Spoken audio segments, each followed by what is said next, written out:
One wants to raise a hermit, right? I mean, maybe you're a homebody like myself, but you don't want to raise your child to be that awkward guy or girl that stays at home because they can't interact with others, right? Well, Mama, today I want to ask you a question. Do you often find yourself wondering how to boost your toddler's socialization skills, especially when they're not in school yet? In this episode of the Energized Mama podcast, we're going to dive into the world of toddler socialization. Yes, such a thing exists. And I'm going to share with you practical tips to help your little one thrive in social settings. So whether you're concerned about, say, play dates, interactions with other kids, or preparing your toddler for school, I've got you covered. Join me as I discuss the importance of socialization. I'll share real-life anecdotes and provide actionable strategies to ensure that your toddler develops strong social skills, even if you yourself feel like you don't have them yourself. So don't let anxiety hold you back. Empower your child to flourish in various social environments. This is not just for extroverts, but introverts as well. So feel free to tune in to discover how you can make the socialization journey a fun and rewarding experience for both you and your toddler. Hey Mama, welcome to the Energized Mama podcast. Do you want a better work-life balance and more time and energy? Do you find yourself thinking, how can I add more hours into the day? Or are you Googling how to deal with mom guilt and can my marriage survive toddlers? Do you wake up with big goals only to feel overwhelmed and defeated when you have no one to help you and your littles aren't listening to you again? Hey, I'm Cheyenne. I too was an exhausted mom away from the help of my family.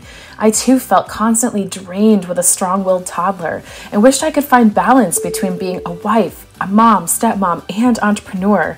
I wanted more energy to give myself and my husband, to discipline my kids confidently, and incorporate faith into our home. All the things, right? But I kept telling myself that I couldn't do it feeling this exhausted and without a community supporting around me. Until I found a healthy balance and endless energy in raising Jesus-loving littles. In this podcast, you will find that too. You will find time and energy boosting tips and tricks, guidance for disciplining your littles, and what to do when you have no help so that you will find balance between all your roles. Stop feeling drained and learn to trust your own mom tuition. Time to grab those headphones, pour that green smoothie, and get ready to get your daily energy boost. I've got you, Mama. Is infertility causing you emotional distress? How would you feel if I told you that you're not alone and that there is a brighter way out? I know, Mama, because I've been there. You'll learn how to reset your faith, your feelings, and your emotional twists and turns, and take inspiration from stories from other women. I want you to grab your copy of I'm Fruitful, an infertility support magazine that will help you rekindle your faith after infertility, forgive yourself, and experience grace after such a challenging experience. Join their IG community at I'm Fruitful of supportive women who have been through the same thing as you, as me, and you'll never feel alone again. Hey Mama, it is so good to be here with you today. For me, it's a little bit of a homecoming. I know if you've been listening or maybe binging, catching up on some of my episodes, it may not seem like I've been away, but for me, it has been. Today is the first episode that I am recording postpartum. So a couple months ago, just to keep you guys up to speed, I went ahead, dove in and said, what episodes do I want to record, pre-record, and leave my ladies with? And I did a ton of research, asked you guys questions, polled you, and those are the episodes that I've been releasing since March. So since then, I have successfully delivered and fallen absolutely crazy in love with our sweet baby boy, Nakoa Knight Clayman. He was born at home in Belgium in our town of Mechelen on April 30th, 2023. And he was surrounded with crazy amounts of love. And when I mean crazy amounts, I mean a plethora. My mother-in-law was in the room, 2 midwives, my husband, even our 3-year-old. And I have to say the one I was most impressed with was my 14-year-old bonus daughter. I mean, she has grown and transitioned into this beautiful young woman who a couple years ago, when her first brother Mason was born at home, she wanted nothing to do with it. She was like, get me out of here. Let me go to my mom's. I'm not about this life. And then this time, especially as she's been living with us for the past year, she was just all in. She was there for every step of the pregnancy, all the way through the actual birth. So we have just been loving on this little man for the past 4 months. And as if that was not a big enough transition for us, well, we also, after a long and pretty quiet and pretty private 3-year journey towards immigration, we brought our entire family here to the United States. So I'm coming to you as a new mom of 2 little boys and in a new country, in my home country. So it's been a really crazy, fast, just furious 7 weeks. It was a lot harder to transition than I think any of us were expecting, but we're here and I'm here for you, and I'm excited to dive into this topic today.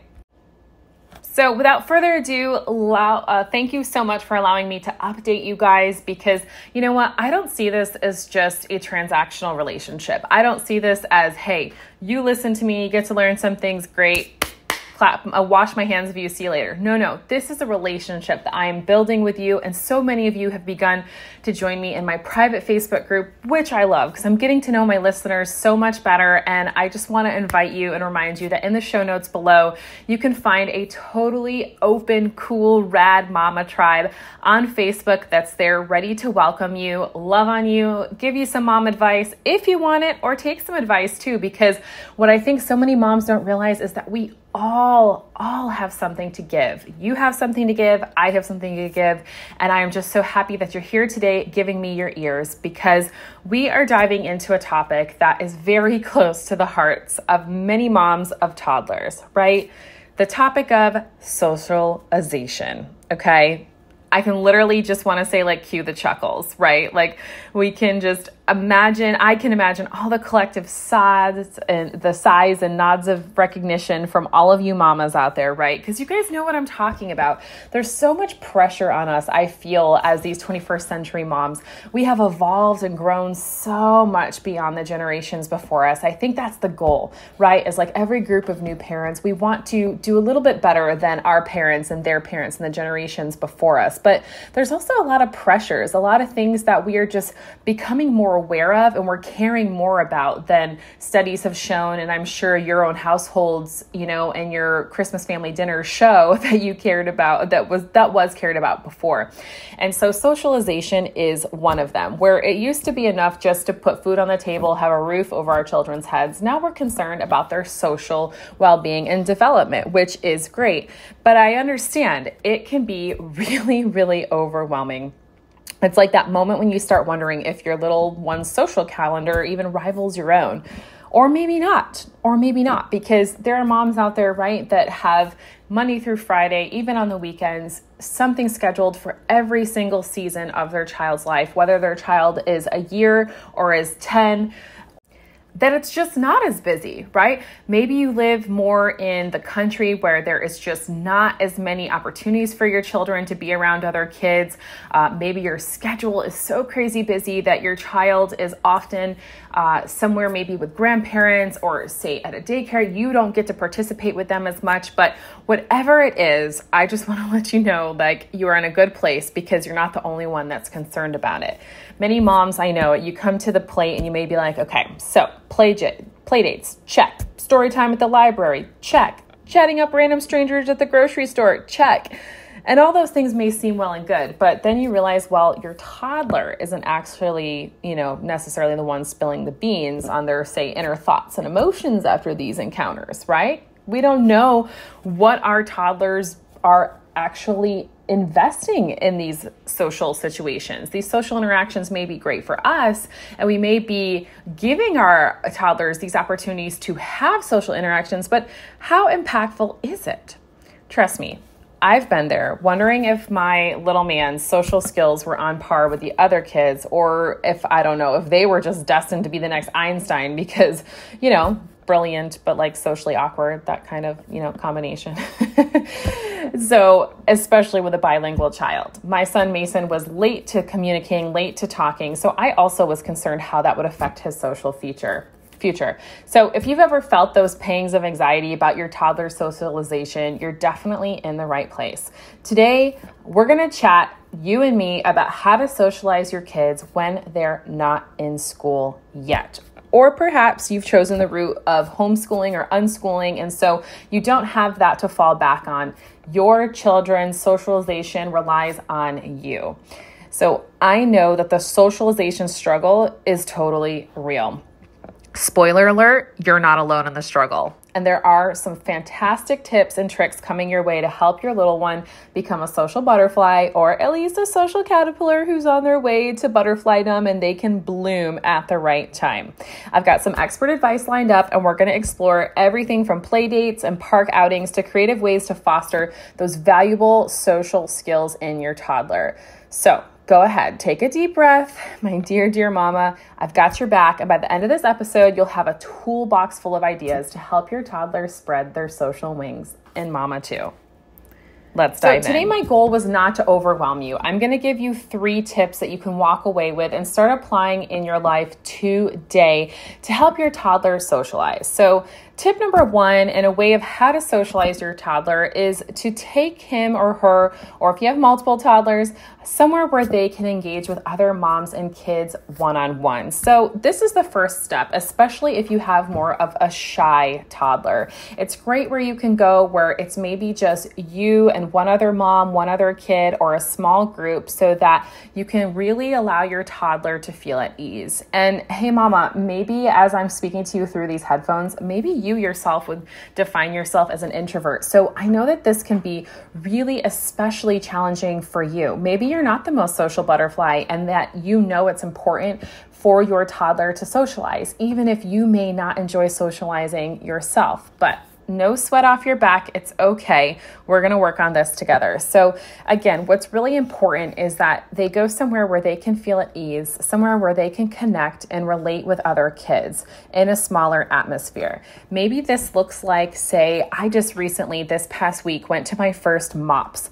MOPS stands for Mothers of Preschoolers, and I believe they just recently changed their name, but I'm sure if you go Google MOPS, you can still find a local chapter around you, and it is all moms that have children your age. And a lot of places around the country, even internationally, they have small groups that gather once a week, twice a month, and they all get together in these small atmospheres in these groups where your kids have children to play with, to learn about God, to have a Bible lesson, have a snack, games, all that fun stuff in a warm, loving atmosphere. And then it also actually has something for you. So that's great, because it's not a place where you have to drop off your toddler and hope that they, do well on their own. Yes, you're not with them right away one-on-one, but you guys get to go together. It gets to be something that's an activity that your child can look forward to, a mommy and me kind of thing. You guys both go to your friends and then come back and you guys get to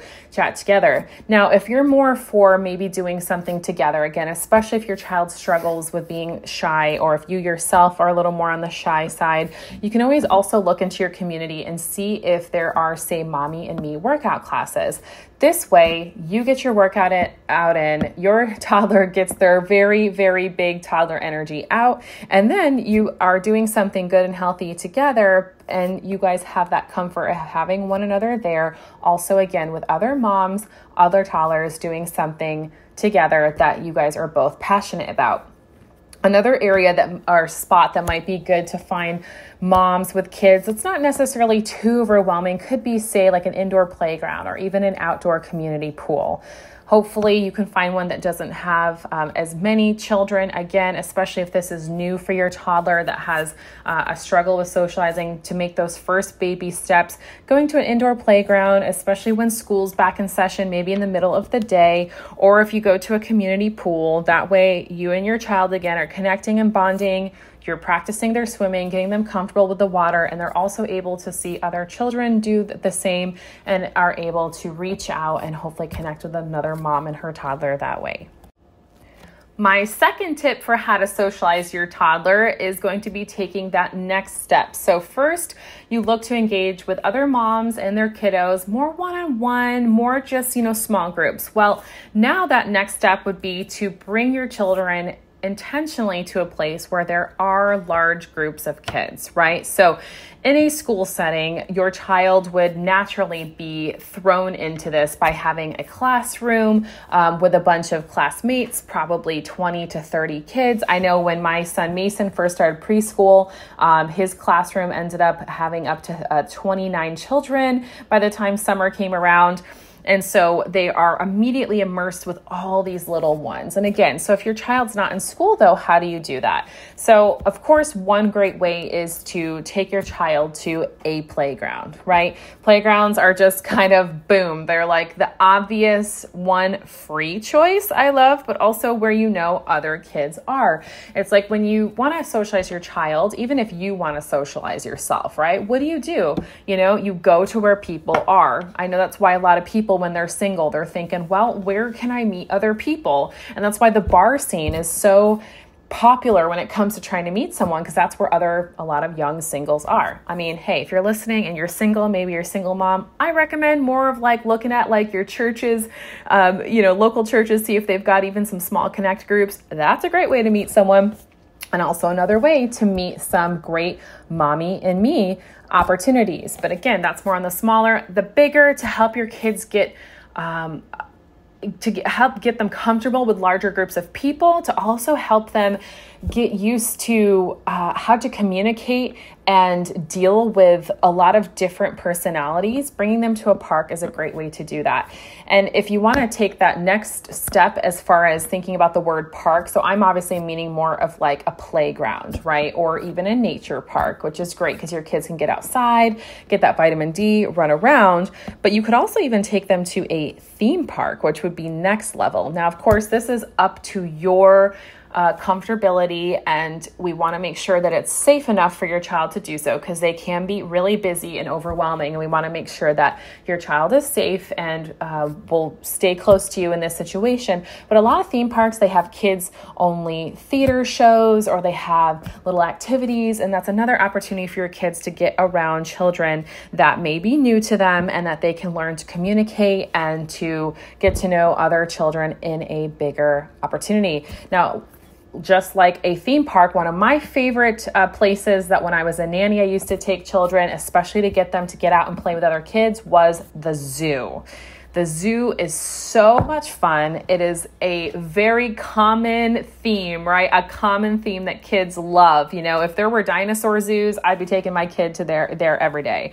But a zoo is great because it has something relatable that a lot of kids love, which is animals. They're destined to find other kids there. And then also most zoos nowadays also have playgrounds or activities for kids to do. A library is another great place to bring children. There's a lot of free activities in a lot of local libraries. Many of them will host weekly craft activity days, story time. And again, this would involve you, allowing you to come in, maybe even make some fellow mom friends, which is great, build up your mom community, but also allow your child to socialize in a friendly family atmosphere.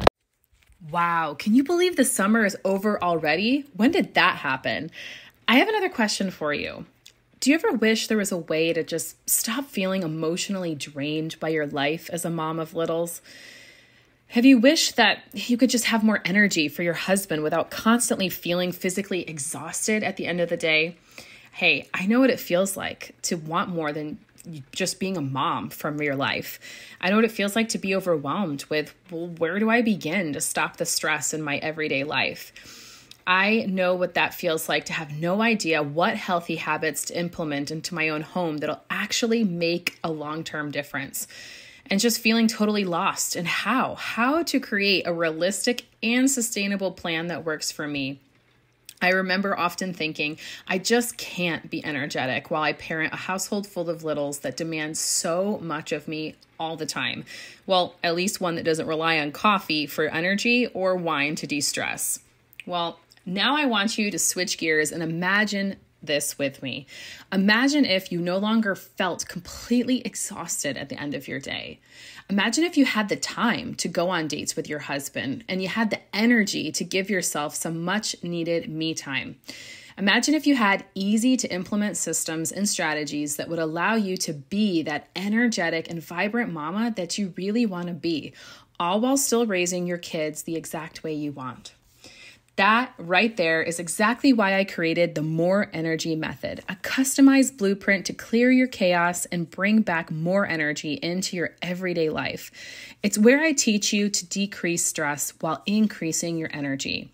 You'll be able to stick with this super simple plan that's tailor-made for you that will establish new healthy habits that'll unlock energy without taking away focus from your kids or require huge commitments of time.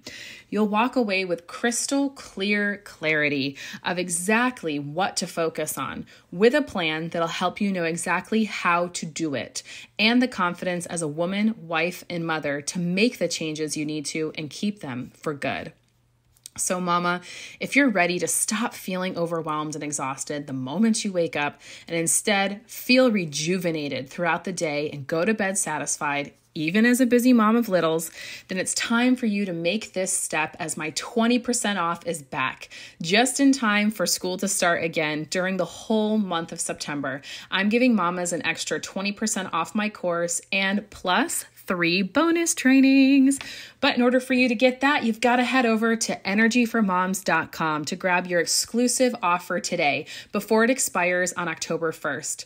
It's time, mama, to lose the stress while gaining yourself back and have endless amounts of energy for yourself, your husband, and a life beyond just your littles. All right, mama, we're to our last tip. Last but certainly not least, to help socialize your toddler, I would just keep it really simple. What you want to do is invite your toddler into your adult conversations and interactions. So, because it's not just important that they learn to socialize and interact with children and people their age, but also people older than them, right? Obviously older kids, teenagers, but especially adults. Children are going to be interacting with adults their entire life, including when they become one, right? So we want to make it as natural as possible. We no longer live in the society where children are only seen and not heard, right? We want to validate our children. And one way to do that is to include them into conversation. I know, mama, it can be so easy when you know that your child asks maybe weird questions or always says no or is in the why era. And sometimes when you're engulfed in a conversation, it can be so good just to finally have an adult conversation with someone that maybe you're not thinking about including your toddler. However, they're right there, they're close by you, right? Whether they are picking up something off the ground, picking their nose, staring up at the sky, whatever our sweet toddlers do while they're waiting on us, right? While we're having a conversation, try to involve them every once in a while, even if it's just encouraging them to say hello and introducing themselves. Maybe teach them a question that they can ask while they're around people. That's even something I actually used to teach when I would mentor young women at my church back when I was living in Los Angeles, when some of them would struggle about how to, say, represent themselves or communicate about themselves in an interview. I would always say, have something that you can find on someone that you can compliment, or have a signature question that you ask someone that engages them in conversation, and then watch it just go back and forth a little bit like ping pong. So where our toddlers may not have an advanced vocabulary at this point, getting them more and more comfortable with answering questions, but also asking them is great.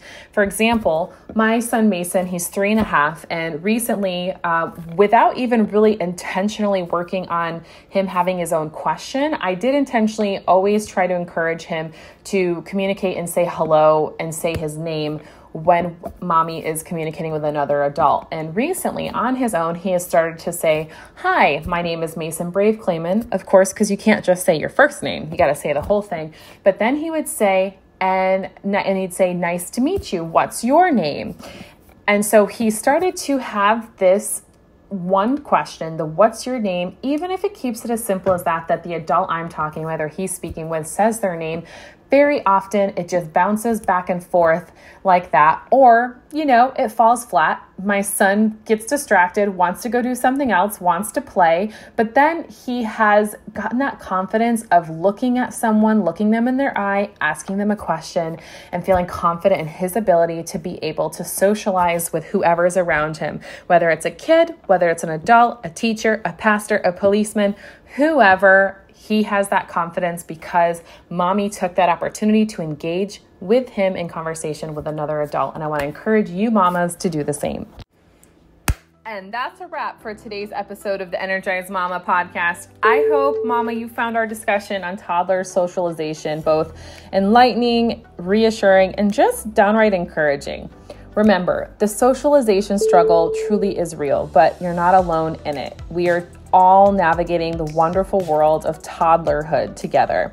I want to extend a huge thank you to you, my amazing listener, for joining me today. Your dedication to your little ones is truly inspiring, and I know that's why you showed up today. Now, if you enjoyed this episode and you found the tips and insights helpful, please go ahead and subscribe to the Energized Mama podcast and share it with other mamas who might be on the same socialization journey. If you want to do a next step for me, if you wouldn't mind going down to the end of this episode and going ahead and giving me an Apple review. It's the way that I know what episodes hit you so well, what you want in the future, allows me to effectively help more mamas on in their journey. Be sure to stay connected with me on social media where you'll find more parenting resources and updates. You can always visit my website at theenergizedmama.com for even more valuable content. Before I sign off, I just want to remind you that every child is unique and their social journey is their own, as it is yours. So don't be afraid to take those baby steps, enjoy the play dates, and celebrate the milestones, no matter how small. Until next time, dear mamas, keep that coffee or tea warm, your hearts open, and your toddler's world full of wonder. You've got this. Thank you for tuning in to the Energized Mama podcast. Stay energized, stay empowered, and keep being the amazing mama you are. Hi, Mama. You're beautiful.